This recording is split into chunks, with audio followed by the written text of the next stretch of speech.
So hello and welcome back students to AIB Education and Study with Anas sir. Today I will be starting class 12 Political Science. So जैसा कि आपको पता है कि हम important question answers को cover करते हुए आ रहे हैं क्योंकि हमारा सिलेबस ऑलरेडी कवर हो गया, वो भी कई बार।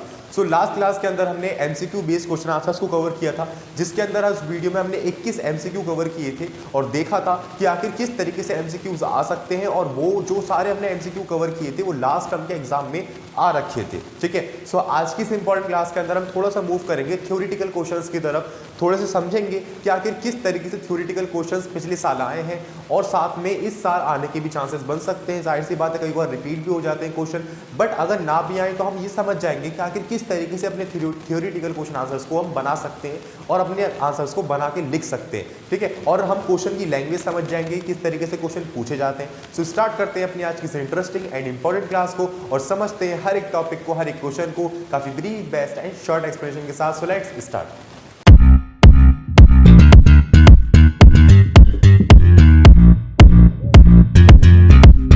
चलिए स्टूडेंट शुरू करते हैं अपनी क्लास को और स्टार्ट करते हैं अपने क्वेश्चन नंबर 1 को। देखिए क्वेश्चन नंबर 1 हमसे क्या पूछ रहा है, पाकिस्तान में स्थायी लोकतंत्र की स्थापना में असफलताओं के लिए उत्तरदायी किन्हीं 2 कारकों की व्याख्या कीजिए। यानी कि पाकिस्तान के अंदर जो बार बार जो उनकी व्यवस्थाएं थी, उनके शासन था जो स्थायी नहीं रह पा रहा था, कभी सैन्य शासन आ रहा था, कभी लोकतंत्र आ रहा था, कभी कुछ तो कभी कुछ, तो इसका आखिर वजह क्या थी। तो हमने जब ये चैप्टर पढ़ा था तो हमने सब वजह जानी भी थी। अब आंसर के अंदर देख लेते हैं क्या वजह है। देखिए पाकिस्तान की विफलता के लिए जिम्मेदार कारक कुछ इस प्रकार है। पहला तो सेना है, धर्म गुरु और भूस्वामी अभिनेता वर्ग का सामाजिक प्रभुत्व। दूसरा पॉइंट, भारत के साथ पाकिस्तान के संघर्ष ने सैन्य समूहों को अधिक शक्तिशाली बना दिया। तीसरा पॉइंट, पाकिस्तान में लोकतांत्रिक शासन के लिए वास्तविक अंतर्राष्ट्रीय समर्थन की कमी ने सेना को प्रभुत्व को और बड़ा मिला। देखो सबसे पहली चीज ये कि वो जो देश है वो धर्म सापेक्ष देश है, यानी कि वहां पर सेना और धर्म गुरुओं का काफी ज्यादा बड़ा दबदबा है, तो ये पहला कारण यहां से बन जाता है। दूसरा ये कि हमेशा भारत की और पाकिस्तान की तनातनी हमेशा बनी रही है, तो इसकी वजह से वहां की सेना को काफी ज्यादा मजबूती मिली, क्योंकि जो भी सरकार आएगी वो सेना के ऊपर ज्यादा खर्च करेगी।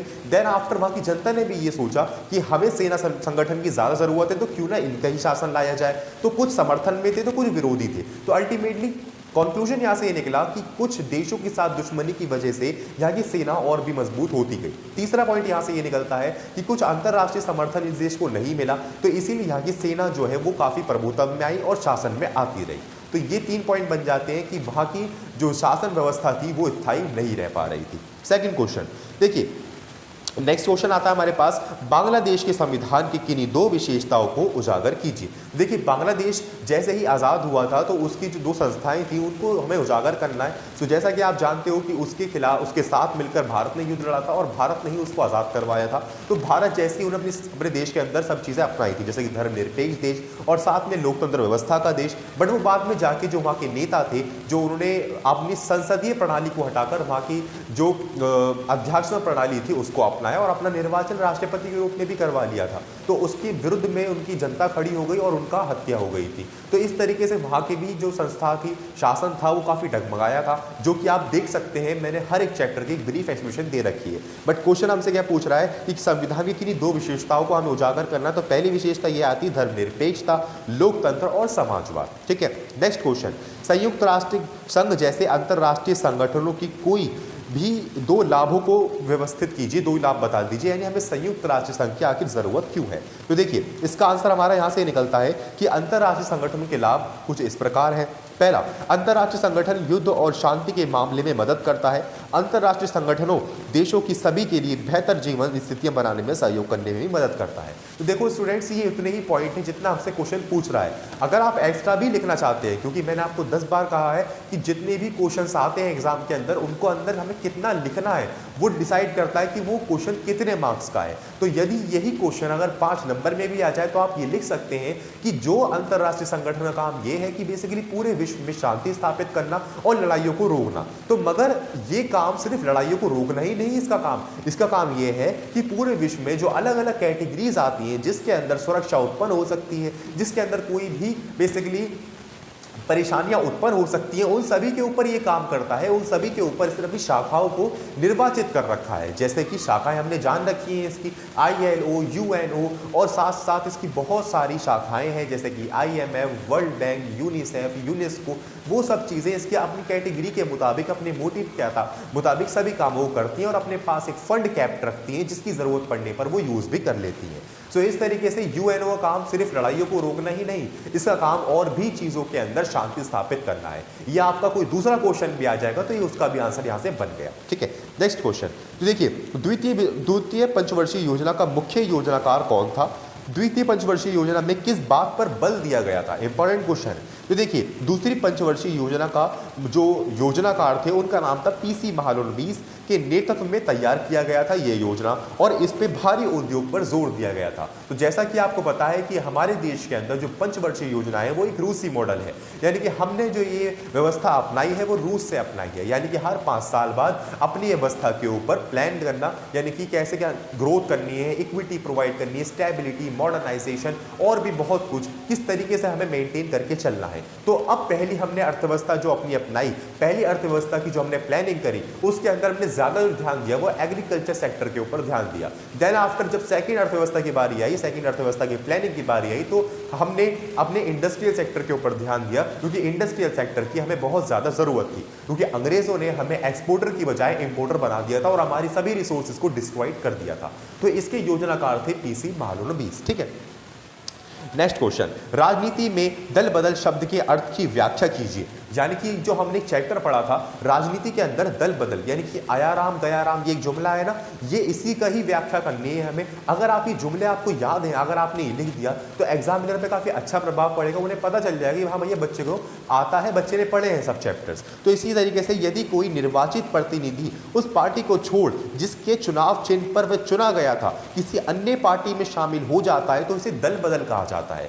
जैसे फॉर एग्जाम्पल किसी भी एक पार्टी का, पर्टिकुलर पार्टी का नेता जिसके चुनाव चिन्ह से जिसकी पार्टी में रहकर वो जीत हासिल करी, देन आफ्टर वो जीतने के बाद किसी और पार्टी के अंदर चला गया, तो इसी व्यवस्था को या इसी प्रक्रिया को दल बदल बोला जाता है। यहां तक आपको समझ में आ गया होगा।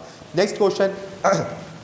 भारतीय राजनीति में वर्ष 1989 से 2014 के कालखंड की तुलना में 2014 के बाद आप किन्हीं 2 परिवर्तनों को स्पष्ट कीजिए। देखिए, ऐसे क्वेश्चंस आने के काफ़ी ज़्यादा चांसेस रहते हैं कि 2014 के बाद, 2016 के बाद या इस सन के बाद क्या क्या चेंजेस आए या क्या क्या परिवर्तन हमने देखे, तो वो आपको पक्के करके चलने सभी क्वेश्चंस को। ठीक है, तो देखिए ये क्वेश्चन का आंसर कुछ इस प्रकार है कि 1989 और 2014 की अवधि के दौरान किसी भी राजनीतिक दल को स्पष्ट बहुमत प्राप्त नहीं था, ये हम जान चुके हैं। ठीक है, जबकि 2014 के बाद अकेले बीजेपी को स्पष्ट बहुमत मिला, यानी कि इससे पहले के समय में 1989 से 2014 के बीच में जो हमारी लोकतंत्र व्यवस्था का जो संकट था और उससे पहले जो हमारी बेसिकली सारी व्यवस्थाएं थी, उस व्यवस्था के अंदर चौथे आम चुनाव में सिर्फ कांग्रेस ही नहीं आ रही, अल्टीमेटली कांग्रेस के साथ साथ किसी और दल को भी इतना बहुमत नहीं मिला कि वो पार्टी बना सके और सत्ता में आ सके।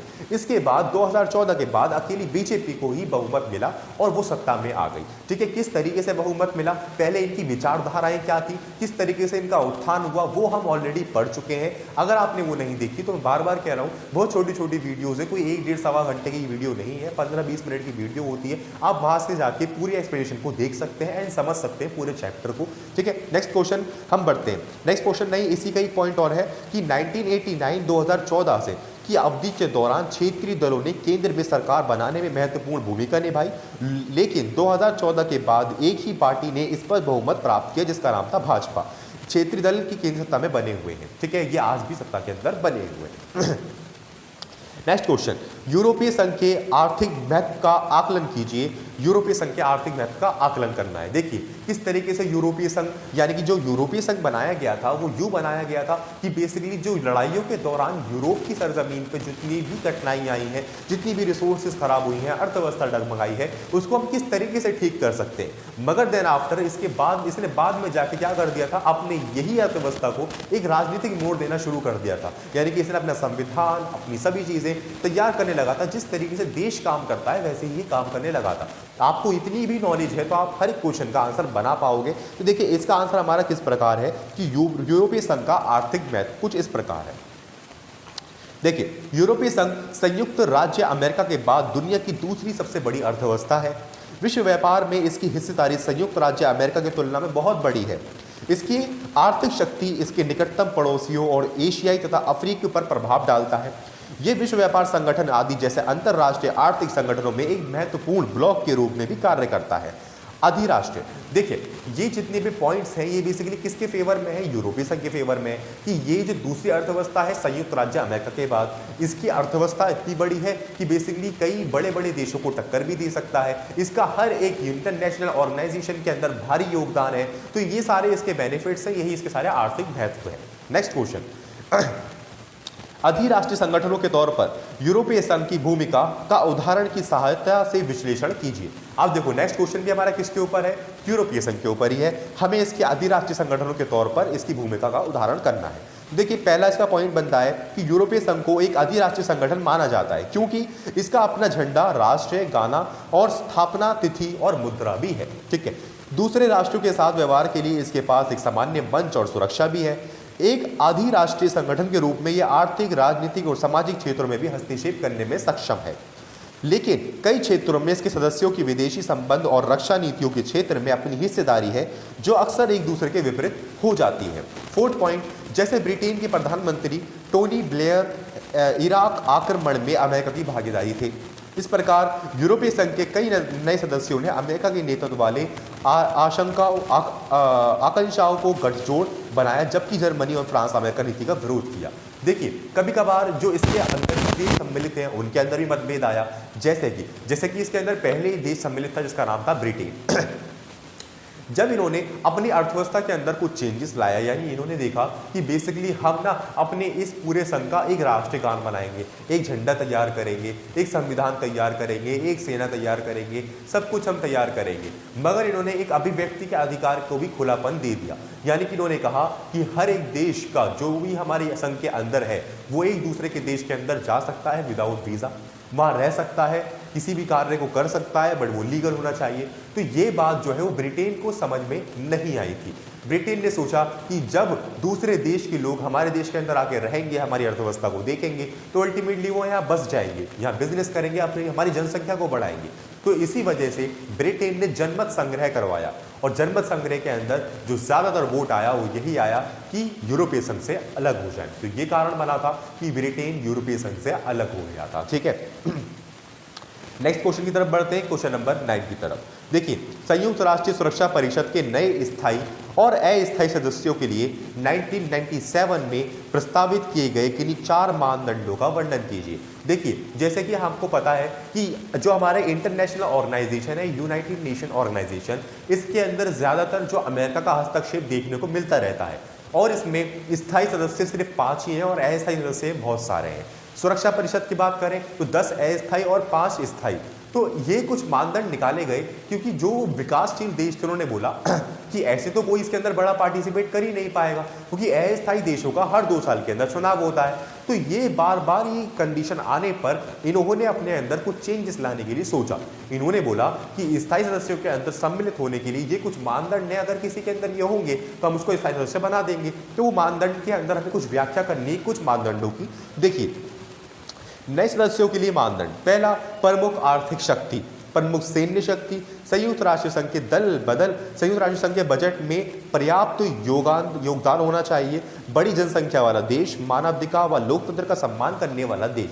तो ये इसके कुछ मानदंड है। अब कभी कभार ना ऐसा क्वेश्चन भी आ जाता है कि आप हमें बता दीजिए कि भारत यूरोपीय संघ का भारत इंटरनेशनल ऑर्गेनाइजेशन का यानी संयुक्त राष्ट्र संघ का एक संघ स्थायी सदस्य बन सकता है या नहीं बन सकता, या फिर इसमें यही घुमा फिरा के क्वेश्चन आ जाता है कि भारत की पास वीटो पावर की शक्ति होनी चाहिए या नहीं होनी चाहिए। आप अपने विचार रखिए, तो आप बिल्कुल रख सकते हैं कि जितने भी ये मानदंड आपको स्क्रीन पे शो हो रहे हैं आप इसका यूज हर जगह कर सकते हैं, क्योंकि वीटो पावर की शक्ति के लिए भी यही कुछ चीज़ें होती हैं, और अल्टीमेटली जो संयुक्त राष्ट्र संघ है इसके अंदर भी यही कुछ चीज़ें होती हैं। अब स्टूडेंट्स आपने एक चीज़ गौर करी हो कि मैं अभी 3 नामों के अंदर भटक गया था, यानी यूरोपीय संघ और संयुक्त राष्ट्रीय संघ, और साथ में आता है हमारा सोवियत संघ। तो इन्हीं तीनों के अंदर आपको खास ध्यान रखना है, क्योंकि इन तीनों के नाम काफी मिलते जुलते हुए रहते हैं।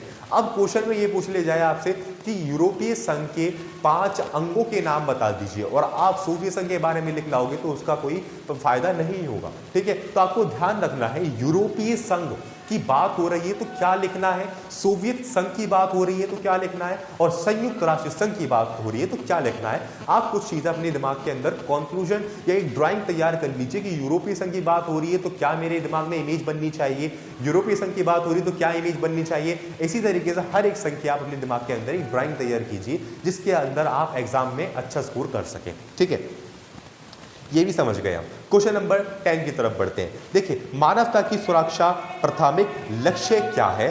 मानवता की सुरक्षा के संकीर्ण तथा व्यापक दृष्टिकोण से अंतर स्पष्ट कीजिए, यानी कि काफी इंपॉर्टेंट एंड इंटरेस्टिंग क्वेश्चन है। देखिए, दोबारा पढ़ता हूं मैं, मानवता की सुरक्षा प्राथमिक लक्ष्य क्या है, यानी मानवता की सुरक्षा का जो प्राथमिक जो प्राइमरी फंक्शन है वो आखिर क्या हो सकता है, और साथ में मानवता की सुरक्षा के संकीर्ण तथा व्यापक दृष्टिकोण के रूप में आप क्या समझते हैं, या बता दीजिए क्या है। देखिए इसका आंसर, मानवता का प्राथमिक लक्ष्य व्यक्तियों की सुरक्षा है। संकीर्ण यानी कि इसका प्राइमरी जो फंक्शन है वो क्या है, व्यक्तियों की यानी मानव जाति की सुरक्षा। अब वो किसी भी तरीके से हो सकती है, लाइक भुखमरी से हो सकती है, मानव अधिकारों से हो सकती है, किसी भी व्यापक खतरे से हो सकती है, किसी भी पारिवारिक खतरों से हो सकती है। तो बेसिकली हर एक चीज से मानवता की सुरक्षा। अब देखो, संकीर्ण अवधारणा, इसका मतलब क्या है। देखो, ये व्यक्तियों को हिंसक खतरों, ये समुदायों और व्यक्तियों को आंतरिक हिंसा पर बचाने पर केंद्रित है संकीर्ण व्यवस्था। दूसरी, व्यापक अवधारणा। व्यापक अवधारणा का मतलब, इस अवधारणा के समर्थकों का तर्क है कि खतरों का एजेंडे में भूख, बीमारी और प्राकृतिक आपदा शामिल होनी चाहिए। तो देखो, ऊपर आप ध्यान रखो लड़ाइयाँ, और नीचे लड़ाइयों के सिवा सब कुछ। तो व्यापक अवधारणा के अंदर लड़ाइयाँ नहीं आती, और संकीर्ण अवधारणा के अंदर लड़ाइयाँ आती हैं। तो इसी के साथ आपके इस चैप्टर के अंदर, इस चैप्टर के क्या जो आज की हमारी क्लास थी उसके अंदर 10 थ्योरेटिकल क्वेश्चन आंसर्स हमने कवर किए हैं। सो होपफुली आपको सभी चीज़ें क्लियर भी हुई होंगी। हर एक टॉपिक, हर एक दोबारा से क्वेश्चन दोबारा आपको रिव्यू करवा दिया है, सभी चीज़ आपको माइंड के अंदर दोबारा रिकॉल हो गई होंगी। कोई भी डाउट हो किसी भी टॉपिक के अंदर तो आप मुझे ज़रूर बताइएगा, मैं उसको क्लियर करने की पूरी कोशिश करूँगा। मिलते हैं नेक्स्ट क्लास के अंदर और कवर करेंगे इसी तरीके से अपने और भी interesting and important question answers को, जिसके अंदर चांसेस बनते हैं कि वो एग्जाम के अंदर पूछे जाएँ। सो मिलते हैं नेक्स्ट क्लास के अंदर। Thank you.